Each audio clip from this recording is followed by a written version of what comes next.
स्वागत है आप सभी का अपने YouTube चैनल एजुकेशन पॉइंट पर। फ्रेंड्स, आज हम करेंगे क्लास 12th की पॉलिटिकल साइंस राजनीतिक विज्ञान का चैप्टर नंबर 1। ये इसकी बुक जो सेकंड बुक है, इसका चैप्टर नंबर 1 है। अगर आपने इससे पहले वाली वीडियोस नहीं देखी हैं तो आप वो देख सकते हैं, क्योंकि उसके बिना ये चैप्टर अच्छे से समझ में नहीं आएगा। ये इसका पार्ट नंबर 3 है। चलिए स्टार्ट करते हैं बिना कोई टाइम वेस्ट किए। अब अगली जो रियासत है वो है जूनागढ़। जूनागढ़ का भारत में विलय, किस प्रकार से जो जूनागढ़ है उसका भारत में विलय हुआ। तो देखिए, जूनागढ़ के नवाब का पाकिस्तान में मिलने की इच्छा। जो जूनागढ़ के जो नवाब थे महावत खान, तो आपको सिर्फ नवाब का नाम भी याद रखना है। मैं आपको फिर से बता रही हूँ, आपको पॉइंट याद रखने हैं और जो जरूरी बातें हैं उसके अंतर्गत वो याद रखनी है। आपको रटने की कोई आवश्यकता नहीं है, बस आपको कॉन्सेप्ट अच्छे से समझना होगा। जो पॉइंट है मैं आपको प्रोवाइड कर रही हूँ, इन पॉइंट की हेल्प से ये पॉइंट जो है इनके अंदर आपको बस एक्सप्लेनेशन करनी है। और आपको, क्योंकि अगर 6 नंबर का क्वेश्चन है और आप 6 पेज भर देते हैं पैराग्राफ में, तो आपको उतने नंबर ना मिले जितने आपको पॉइंट लिखने के बाद मिलते हैं। तो आपको ये बात अवश्य ध्यान रखनी है। जूनागढ़ के नवाब, जो जूनागढ़ के जो नवाब थे महावत खान, वो पाकिस्तान में शामिल होना चाहते थे, परंतु जो सरदार पटेल हैं वो काफी दूरदर्शी थे। दूरदर्शी मतलब दूर की सोचने वाले थे। उन्होंने यह देखा कि 80% जनता गैर इस्लामी, कि जो 80% जनता है वो गैर इस्लामी है। जो पटेल जी हैं उन्होंने देखा, सरदार पटेल ने देखा कि जो जूनागढ़ है उसके अंतर्गत जो 80% जनता है वह गैर इस्लामी है, मतलब कि वो मुस्लिम नहीं है। क्योंकि जो पाकिस्तान में अगर इसका जो नवाब है वह इस जूनागढ़ को शामिल कर देगा, तो जो जूनागढ़ जो रियासत है अगर वह पाकिस्तान में शामिल हो जाए, तो जो 80% जो जनसंख्या है गैर इस्लामी लोगों की, वह अल्पसंख्यक हो जाएगी पाकिस्तान में जाकर। क्योंकि उनका क्या पता शोषण भी किया जाए। तो इसलिए जो पटेल जी हैं उन्हें लगा जो जनता उनके साथ अन्याय होगा और जनता से नहीं पूछा गया है। तो देखिए, पटेल द्वारा जूनागढ़ के 3 जागीरों पर बलपूर्वक कब्जा, सरदार पटेल ने जूनागढ़ के जो नवाब थे उन पर यह जोर डाला कि वह अपनी जो जनता है उससे जनमत संग्रह करवाए, क्योंकि उनकी जो जनता है वो 80% गैर इस्लामी है, इसलिए उन पर जोर डाला गया। परंतु जो जूनागढ़ के जो नवाब है वो आनाकानी करने लग गए, वो मना करने लग गए। तो उसके बाद जो सरदार पटेल है उन्होंने अपनी जो सेना है उसे, भारतीय सेना को जूनागढ़ पर हमला करने के लिए भेजा और उन्होंने 3 जागीरें बलपूर्वक कब्जा कर लिया। जो भारतीय सेना है उसने जूनागढ़ की 3 जागीरों पर कब्जा कर लिया। तो उसके बाद नवाब द्वारा भारतीय सरकार को शासन की भागदौड़ देना, जो जूनागढ़ के जो नवाब थे वो घबरा गए और उसके बाद उन्होंने जो भारतीय सरकार है उसे खुद आमंत्रित किया कि वह इस जूनागढ़ के शासन की जो भागदौड़ है वो अपने आप संभाले। मतलब कि जूनागढ़ का भारत में विलय करने के लिए सहमति जताई उनके नवाब ने। फिर इसके बाद जनमत संग्रह, उसके बाद जो सरदार पटेल हैं उन्होंने ये नहीं किया उनके नवाब ने कहा और उसे शामिल कर लिया, ऐसा नहीं। जो सरदार पटेल का जो सबसे पहले जो उद्देश्य था कि जनमत संग्रह करवाना चाहिए, तो उन्होंने यही फैसला लिया कि सबसे पहले जनमत संग्रह होना चाहिए। तो जब जनमत संग्रह क्या होता है, जनता के द्वारा मत देना कि वह किस में शामिल होना चाहती है, जनता की इच्छा जानना। तो 99% जो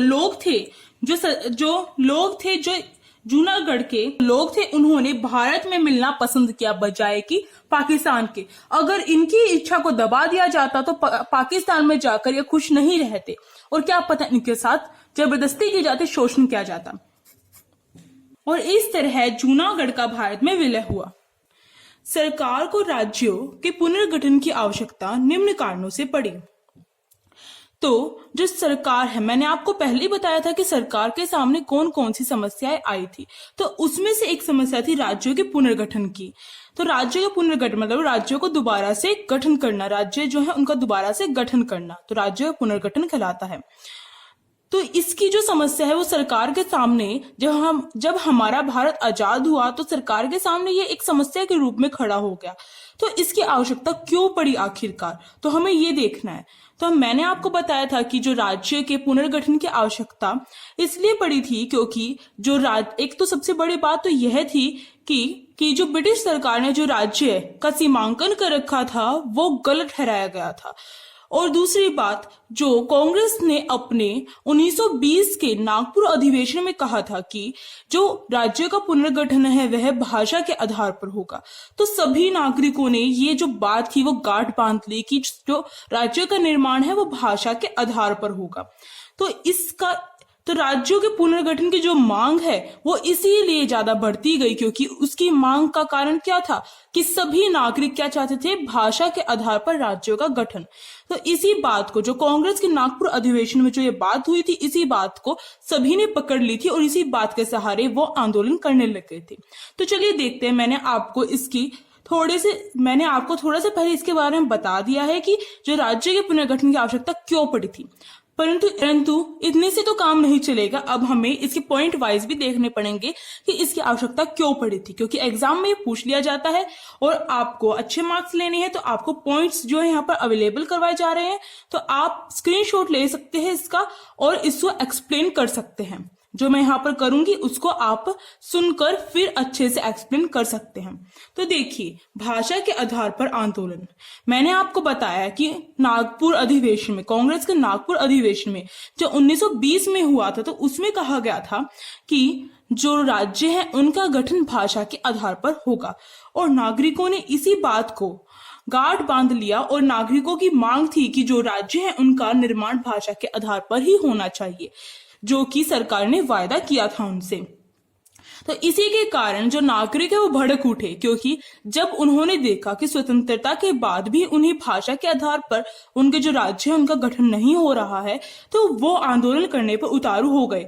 और सभी जितने भी अलग भाषा बोलने वाले जितने भी नागरिक थे, वो सारे अपनी भाषा के आधार पर एक अलग राज्य की मांग करने लग गए और इसका सहारा उन्होंने आंदोलन से लिया। उन्होंने राज्यों के पुनर्गठन के लिए आंदोलन छेड़ा कि भाषा के आधार पर ही क्या हो, उनके राज्य का निर्माण हो। वो ये भी नहीं चाह रहे थे कि जो राज्यों का पुनर्गठन है वो किसी और आधार पर किया जाए, वो केवल भाषा के आधार पर चाह रहे थे। अब देखिए, भाषाई राज्यों की मांग, जो नागरिक थे उन्होंने भाषाई राज्यों की मांग करने लग गए कि उन्हें भाषा के आधार पर ही राज्य का पुनर्गठन चाहिए। तो यहाँ पर यही चीज आ रही है कि आप सोच रहे होंगे ऊपर वाले पॉइंट में और नीचे वाले पॉइंट में क्या डिफरेंस है। तो मैं आपको बताती हूँ कि ऊपर वाले पॉइंट में जो लोग थे, जो जनता थी, वो भाषा के आधार पर आंदोलन करने लग गई थी। लोग एकजुट नहीं रहे थे, वो भाषा के आधार पर एकजुट हो रहे थे, उनमें विभिन्नता दिखाई दे रही थी, तो वो आंदोलन करने लगे थे भाषा के आधार पर कि उन्हें राज्य चाहिए तो भाषा के आधार पर ही पुनर्गठन चाहिए। भाषाई राज्यों की मांग, इसमें है कि जो लोग थे, जो जनता थी, वो भाषाई राज्यों की मांग करने लग गई कि जो राज्य है उनका गठन किया जाए, वो भी भाषा के आधार पर। तो यहाँ पर मांग की जा रही है और वहां पर आंदोलन के जरिए मांग की जा रही है। यहाँ पर भाषाई राज्यों की मांग की जा रही है और वहां पर भाषा के आधार पर आंदोलन किए जा रहे थे। एकजुटता नहीं दिखाई जा रही थी, आंदोलन किए जा रहे थे और यहाँ पर केवल मांग की जा रही है। संयुक्त प्रांतों से अलग होने की चाह, सबसे बड़ी बात तो यह भी थी कि जो ब्रिटिश सरकार थी उस समय, जो संयुक्त प्रांत किसे कहा जाता था, जो इस समय का वर्तमान का जो उत्तर प्रदेश है और उत्तराखंड है, उसे संयुक्त प्रांत कहा जाता था। तो उससे अलग होने की चाह जनता के अंदर साफ दिखाई दे रही थी और वो भी किस तरीके से अलग होना चाहते थे, वो भाषा के आधार पर। तो वो संयुक्त प्रांत से अलग होकर अपना एक राज्य निर्मित करना चाहते थे। सरकार आश्वासन न मिलना, जो सरकार है उसका आश्वासन नहीं मिल रहा था। जो लोग थे, जो जनता थी, अगर वह भाषा के आधार पर राज्य की मांग कर रही थी, तो जो सरकार है वह अपनी खुद की बात से मुकर रही थी, यह दिखाई दे रहा था। क्योंकि नागपुर अधिवेशन में सरकार ने कहा था कि वह भाषा के आधार पर राज्यों का पुनर्गठन करेगी, परंतु जो स्वतंत्रता के बाद जो सरकार है वह अपने ही फैसले से मुकर रही थी। इसलिए जो लोग हैं उन्हें सरकार का आश्वासन नहीं मिल रहा था, इसलिए वो निराश होकर ये सारे कदम उठा रहे थे। राज्य पुनर्गठन आयोग की स्थापना, फिर जब सरकार ने देखा कि जो जनता है वो एकजुट हो गई है अलग विभिन्नता में भी उनकी एकजुटता थी। मतलब कि हर एक भाषा के लिए जो एकजुटता है, मतलब एक भाषा बोलने वाले जो लोग हैं उनमें एकजुटता हो गई, और जो दूसरे भाषा बोलने वाले लोग हैं उनमें एकजुटता होगी राज्य के निर्माण के लिए। तो सरकार को विवश होना पड़ा, उनके आंदोलनों को देखकर उनकी मांग के आगे झुकना पड़ा। फिर सरकार ने, तो आप सोच रहे होंगे कि जो सरकार है वह अपने फैसले से क्यों मुकर रही थी जब उन्होंने कहा था, क्योंकि उन्होंने स्वतंत्रता से पहले जो भी फैसले लिए थे, जो भी बात कही थी, उन्होंने स्वतंत्रता के बाद वो सारी बातें पूरी की थी। तो इस बात से वो क्यों मुकर रही थी? क्योंकि जो सरकार है वह सोच रही थी कि अगर भाषा के आधार पर अगर राज्यों का निर्माण किया जाएगा तो जो हमारा भारत देश है उसमें विभिन्नता दिखाई देगी, हमारी एकता खत्म होती जाएगी। सरकार का ये सोचना था, परंतु सरकार को मजबूरन यह फैसला लेना पड़ा, राज्य पुनर्गठन आयोग की स्थापना। उन्हें 1953 में यह फैसला लेना पड़ा और राज्य पुनर्गठन आयोग की स्थापना करनी पड़ी। इस आयोग का यही उद्देश्य था कि जो राज्य है उसके सीमांकन पर थोड़ा सा गौर फरमाए और किस प्रकार से जो राज्य है उनका पुनर्गठन किया जाए, इस बारे में रिपोर्ट जारी करनी थी। इसलिए इसका गठन किया गया कि जो राज्य है उसका पुनर्गठन किस प्रकार से किया जाए, यह तय करना था राज्य पुनर्गठन आयोग को। 1956 में राज्यों पुनर्गठन अधिनियम पारित, राज्यों नहीं, यहाँ पर राज्य आएगा केवल। 1956 में राज्य पुनर्गठन अधिनियम पारित। 1956 में जो राज्य पुनर्गठन आयोग था, इसने 1956 में एक पुनर्गठन अधिनियम पारित किया। इसने एक अधिनियम पारित किया, वो भी राज्य पुनर्गठन के ऊपर अपना अधिनियम पारित किया। इसमें इन्होंने जो रिपोर्ट जारी की उसमें इन्होंने भाषा के आधार पर, इनका फैसला आखिरी क्या था कि भाषा के आधार पर ही क्या हो, राज्यों का पुनर्गठन होना चाहिए। और दूसरा, इन्होंने जो इस अधिनियम के तहत 14 राज्य बनाए गए और 6 केंद्र शासित प्रदेश।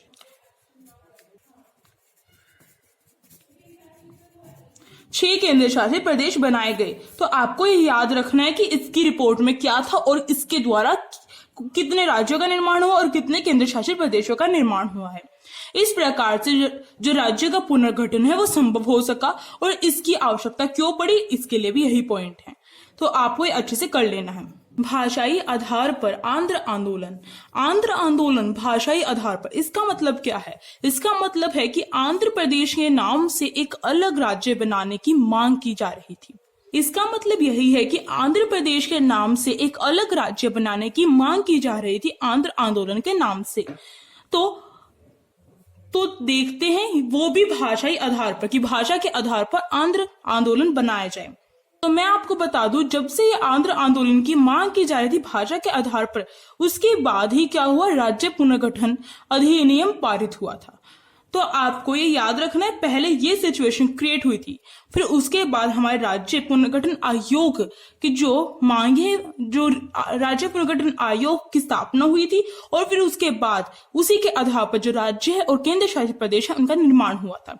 तो चलिए देखते हैं, भाषाई आधार पर आंध्र आंदोलन। मद्रास प्रांत से अलग होना, जो आंध्र आंदोलन इसलिए किया जा रहा था क्योंकि जो आंध्र प्रदेश के नाम से एक अलग राज्य की मांग की जा रही थी, और जो जनता थी वो चाहती थी कि जो मद्रास में तेलुगु भाषी लोग हैं, जो तेलुगु बोलते हैं, तो तेलुगु भाषी जो लोग हैं उन्हें अलग करके एक अलग प्रांत बनाया जाए। प्रांत मतलब क्या होता है? प्रांत मतलब राज्य होता है। तो एक अलग राज्य बनाया जाए, किसमें से निकालकर? मद्रास प्रांत में से निकालकर एक अलग राज्य बनाया जाए, वो भी तेलुगु भाषा के आधार पर। तेलुगु भाषा का समर्थन और इसका समर्थन, इस मांग का समर्थन सभी लोग कर रहे थे। कोई भी ऐसा नहीं था कि जो इस मांग का समर्थन न कर रहा हो मद्रास में। तो मद्रास के जो राजनीतिक शक्तियां थी वो भी इस मांग का समर्थन कर रही थी कि तेलुगु भाषा के आधार पर क्या होना चाहिए, एक अलग प्रांत बनना चाहिए जिसका नाम आंध्र प्रदेश होना चाहिए। तो इसके आधार पर आंध्र आंदोलन जारी रहा, क्योंकि इसमें एक राजनीतिक शक्ति का भी बहुत बड़ा योगदान रहा था। आंध्र प्रदेश राज्य की मांग एवं आंदोलन, जो आंध्र प्रदेश राज्य की जो मांग है और आंदोलन है वो किस प्रकार से अपने जोर पकड़ता गया, चलिए देखते हैं। जो आंध्र प्रदेश के नाम से जो मांग खड़ी हुई थी कि जो आंध्र प्रदेश के नाम से एक राज्य अलग से बनना चाहिए, उसकी मांग लगातार बढ़ती गई और आंदोलन ने भी जोर पकड़ लिया, क्योंकि जो सरकार थी, जो केंद्र सरकार थी, वो अपने फैसले में खुद ही अटकी हुई थी कि उसे हाँ बोलना चाहिए या ना बोलना चाहिए। वो कोई फैसला ही जाहिर नहीं कर पा रही थी। इसी कारण क्या हुआ, जो मद्रास प्रांत के जो तेलुगु भाषी लोग थे, जिन्होंने ये आंध्र आंदोलन छेड़ रखा था, वो इस मांग पर अड़े रहे और उनकी जो मांग है वो खत्म नहीं हुई। इससे जो उनकी मांग है उसने जोर पकड़ लिया और उनके आंदोलन ने भी जोर पकड़ लिया। पोटिश अगर इस समय केंद्र सरकार अगर अपना कोई फैसला जाहिर कर देती तो शायद यह मांग यहाँ पर रुक जाती और आंदोलन भी रुक जाता। खुद ही अपना फैसला नहीं ले पा रही थी केंद्र सरकार। इसी का फायदा उठाते हुए जो जनता थी, जो तेलुगु भाषी जो लोग थे, उन्होंने आंदोलन जारी रखा अपना। पोटी श्री रामलुलु की भूमिका, इस आंदोलन में सबसे बड़ी भूमिका अगर किसी ने अदा की है तो वो थे पोटी श्री रामलु। तो आपको याद रखना है कि अगर पूछा जाए पोटी श्री रामलु की भूमिका कौन से आंदोलन में हुई, तो आपको याद रखना आंध्र आंदोलन में। और पोटी श्री रामलु की भूमिका आंध्र आंदोलन में क्या रही, तो आपको यही पॉइंट लिखने हैं, क्योंकि हमें स्टार्टिंग की बातें भी तो बतानी होंगी, जब तो समझ में आएगा कि हम किसके बारे में बता रहे हैं। तो यही पॉइंट रहेंगे, चाहे आपसे घुमा फिरा के पूछ लिया जाए, पर आपके जो पॉइंट्स है वो इसी प्रकार के रहेंगे, तो आपको फिक्र करने की कोई आवश्यकता नहीं। पोटी श्री रामलु की भूमिका, जो पोटी श्री रामलु है, जिन्हें दिग्गज गांधीवादी भी कहा जाता था, उन्होंने अनिश्चितकालीन भूख हड़ताल पर वह बैठ गए। अनिश्चितकालीन भूख हड़ताल क्या होती है? अनिश्चित मतलब किसी चीज का निश्चय ना हो, मतलब कि जो भूख हड़ताल है वो कब तक चलेगी वो उन्हें नहीं पता था। इसका इनडायरेक्टली मतलब क्या है कि जब तक उनकी जो मांग है वह नहीं मान ली जाएगी, जब तक वो क्या भूख हड़ताल पर अड़े रहेंगे। और इन्होंने 56 दिनों की भूख हड़ताल भी की और इसके बाद इनकी मृत्यु हो गई। तो इससे जो आंदोलनकारी थे और जितने भी मद्रास प्रांत के जितने भी लोग इस आंदोलन के समर्थन में थे और बाकी भी जो लोग थे वो बहुत ज्यादा नाराज हुए सरकार से, क्योंकि उन्होंने 56 जो दिन होते हैं वो कम नहीं होते हैं किसी व्यक्ति के लिए भूख हड़ताल करने के लिए। भूख हड़ताल मतलब ना तो वो कुछ खाना ना ही कुछ पीना, तो वो कम चीज नहीं है। यहां तक कि एक जो व्यक्ति है उसने इतनी सारी जनता के लिए अपना त्याग भी कर दिया, मृत्यु भी दे दी, फिर भी जो सरकार है उसका हृदय नहीं पिघला। इसलिए जो जनता है वो भड़क उठी और हिंसक। इसके बाद देखते क्या हुआ, हिंसापूर्ण माहौल। इसके बाद जब पोटी श्री रामलु की मृत्यु हो गई तो उसके बाद जो जनता वो भड़क उठी, क्योंकि 56 दिनों की भूख हड़ताल को देखकर भी जो सरकार है उसका हृदय नहीं पिघला। इसलिए जो जनता है वो भड़क उठी और जंग है हर स्थान पर उन्होंने हिंसा करनी शुरू कर दी। अभी तक तो वो जो आंदोलन कर रहे थे वो शांतिपूर्ण ढंग से कर रहे थे, परंतु जैसे ही पोटी श्री रामलु की मृत्यु हुई तो जो जनता है वो हिंसा पे उतर आई और जो माहौल है वो सारा का सारा हिंसापूर्ण हो गया। 1952 में आंध्र प्रदेश राज्य की स्थापना, इसी को देखते हुए जो सरकार है उन्होंने 1952 में आंध्र प्रदेश राज्य की स्थापना की घोषणा कर दी। इन सारी घटनाओं को देखते हुए करना पड़ा और जो मद्रास प्रांत में जो विधायक थे उन्होंने भी अपनी सीटों से इस्तीफा देना शुरू कर दिया। तो इन सारी घटनाओं को देखते हुए सरकार ने 1952 में आंध्र प्रदेश नाम से एक अलग राज्य बनाने की घोषणा की। तो अगर जो सरकार है वो अगर पहले ही मांग मान लेती तो ऐसा शायद नहीं होता कि हिंसापूर्ण घटनाएं होती। तो जो अगर आपसे 3 नंबर में पूछा जाए कि पोटी श्री रामलु की क्या भूमिका रही आंध्र आंदोलन में, तो आप थोड़ा सा पहले इसके बारे में आप बताएंगे थोड़ा सा, फिर इसके बाद आपको ये भी तो बताना है कि इनकी मृत्यु, इन्होंने भूख हड़ताल की और इतने दिनों के बाद इनकी मृत्यु हो गई, फिर इन्होंने इसके कारण हिंसापूर्ण माहौल छा गया, इसको एक्सप्लेन करेंगे। फिर इसके बाद अब आंध्र प्रदेश राज्य की जो स्थापना है वो हुई, तो इनके प्रभाव के कारण तो ये ऐसा हो सका। देखिए, राज्य पुनर्गठन आयोग की सिफारिश, जो राज्य पुनर्गठन आयोग था उसकी क्या सिफारिश थी। जब 1953 में राज्य पुनर्गठन आयोग बनाया गया तो उसका जो उद्देश्य था उसके तहत उसने क्या सिफारिशें अपनी प्रकट की। तो ये क्वेश्चन भी पूछ लिया जाता है, तो आपको ये अच्छे से करना होगा। राज्यों का गठन भाषाई आधार पर करना, तो हमने इसकी चर्चा पहले कर ली थी, पर हम इसमें दोबारा देखते हैं। राज्यों का गठन भाषाई आधार पर करना, जो राज्य पुनर्गठन आयोग है उसने अपनी सबसे पहली सिफारिश में यह कहा कि जो राज्य है उसका निर्माण भाषाई आधार पर होना चाहिए। तो उसकी एक सिफारिश थी कि जो राज्य है उसका पुनर्गठन करना है तो भाषाई आधार पर होना चाहिए, क्योंकि इनका मानना था कि जो अलग अलग भाषा बोलने वाले लोग हैं अगर वे एकजुट हो जाएंगे, अपने राज्यों में विभाजित हो जाएंगे, एकजुट हो जाएंगे, इससे जो एकता है वो निर्मित होगी और आगे चलकर जो इनका जो फैसला था राज्य पुनर्गठन आयोग का वो भी क्या हुआ, वो सही निकला। मैं आपको फिर से बता दूं एक बार कि जो ये आंध्र आंदोलन है उसके बाद ही क्या हुआ था, राज्य पुनर्गठन आयोग का गठन हुआ था। तो आपको याद रखना उसी के बाद ये सिफारिशें की गई थी। उससे पहले आंध्र आंदोलन के द्वारा आंध्र प्रदेश का निर्माण हो चुका था भाषा के आधार पर। तो देखिए 1956 में राज्य पुनर्गठन अधिनियम पारित। 1956 में जो राज्य पुनर्गठन अधिनियम है वो पारित किया गया, जिसके तहत क्या हुआ, 14 राज्यों का निर्माण हुआ और 6 केंद्र शासित प्रदेशों का निर्माण किया गया। स्टार्टिंग में 6 केंद्र शासित प्रदेश थे, तो आपको याद रखना है। ये आपको दिख रहा होगा कि एक साइड ये नाम लिखे हुए हैं और वर्ष भी लिख रखा है और साथ में कुछ और राज्यों के नाम लिख रखे हैं। तो आपको कंफ्यूज होने की जरूरत नहीं है और आपको ये याद करना है पूरा का पूरा। तो क्योंकि आपके एमसीक्यूज भी आते हैं, तो एमसीक्यूज में ये पूछ लिए जाएंगे, तो देखिए पूछ सकते हैं एमसीक्यूज में। तो देखिए जो बंबई, जो राज्यों का जो निर्माण है वो भाषा के आधार पर हुआ, तो वो सीधे ये नहीं था कि उन्होंने 1956 में कहा कि राज्यों का निर्माण भाषा के आधार पर हो जाना चाहिए और अधिनियम के द्वारा हुआ भी। तो ऐसा नहीं है कि सभी राज्यों का निर्माण हो गया, कुछ ऐसे राज्य भी थे जिनका निर्माण बहुत संघर्ष के बाद हुआ था। तो देखिए किस राज्य का निर्माण कब हुआ और किस में से कौन सा राज्य बना है, ये आपसे पूछ लिया जाता है। तो जो बंबई है उसमें से 1960 के वर्ष में 1960 का जो साल था उसमें महाराष्ट्र और गुजरात अलग से एक राज्य बनाया गया। मतलब कि जो बंबई है उसमें से महाराष्ट्र और गुजरात दो अलग प्रांत बना दिए गए, दो अलग राज्य बना दिए गए। 72 पंजाब में 1966 में 72 पंजाब में से 3 राज्यों का निर्माण हुआ, पहला पंजाब, दूसरा हरियाणा, तीसरा हिमाचल प्रदेश। तो आपको याद रखना है। अब देखिए असम में से 1963 में नागालैंड का निर्माण हुआ।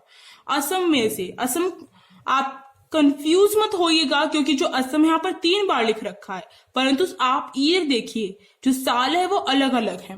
तो जो असम है, सबसे पहले असम में से नागालैंड का निर्माण हुआ 1963 में, फिर असम में 1972 में दोबारा से जब असम में से मेघालय, मणिपुर और त्रिपुरा का निर्माण हुआ, फिर असम में से 1987 में मिजोरम और अरुणाचल प्रदेश का निर्माण हुआ। उत्तर प्रदेश में से 2000 में उत्तराखंड का निर्माण हुआ।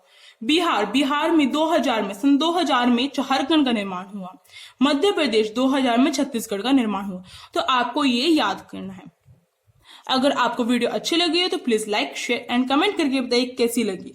अगर आप चैनल पर नए हो तो आप सब्सक्राइब कर सकते हो और साइड में जो बेल आइकन है उसे प्रेस कर सकते हैं, जिससे कि न्यू वीडियोस की नोटिफिकेशन आपके फोन में आ सके। Thank you.